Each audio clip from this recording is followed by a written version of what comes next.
Hi everyone, just wanting to tune in. It's Friday afternoon in the big city. I just wanted to have a bit of a rant actually to my social work wisers out there.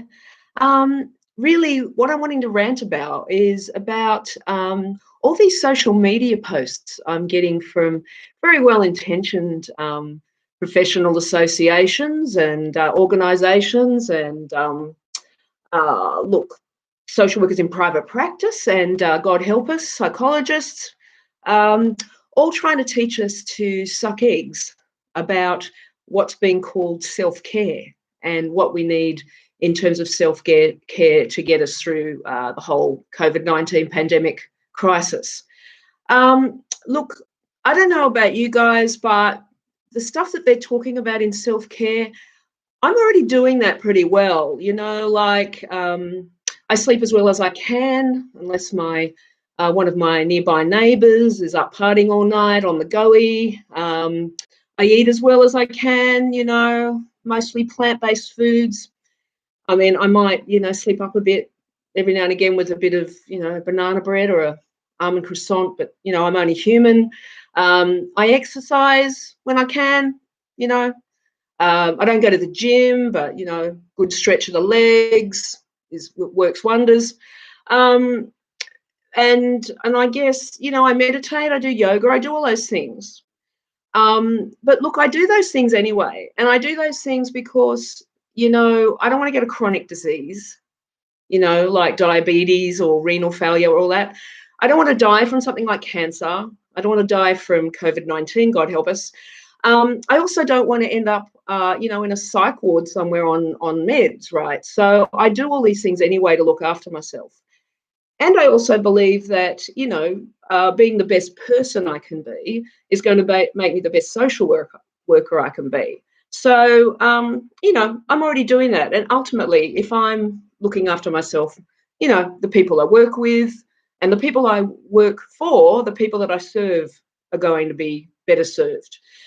But what I'm not seeing as much of is, how we can engage in the kind of professional self-care that we all need to be doing.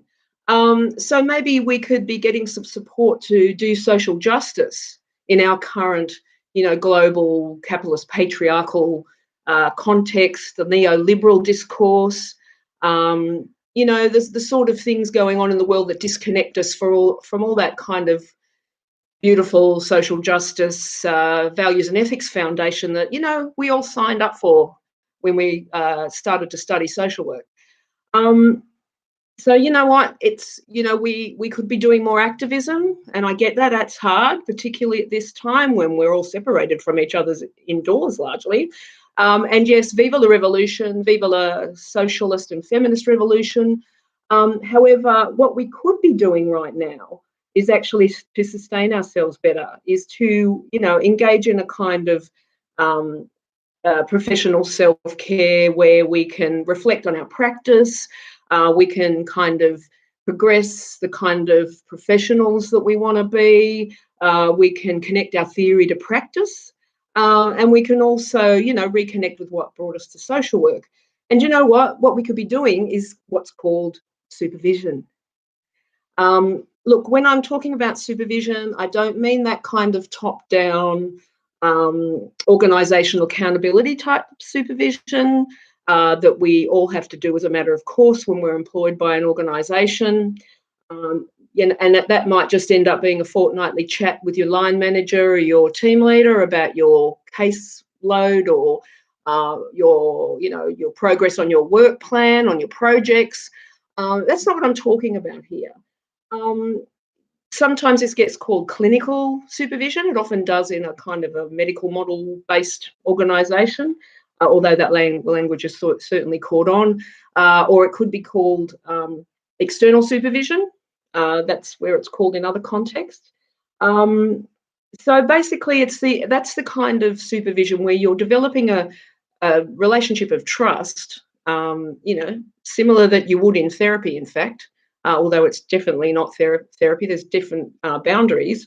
But you need, share your deepest, darkest professional secrets with all your self-doubt and your torture, You know, you need to be able to get that kind of unconditional support, but you also need to get your ass kicked. And, you know, you need to be challenged sometimes. It's not unconditional support. It actually is the kind of relationship where you can, you know, be fearless. You don't need to armor up, you know, like Brené Brown says. That's the kind of supervision I'm talking about.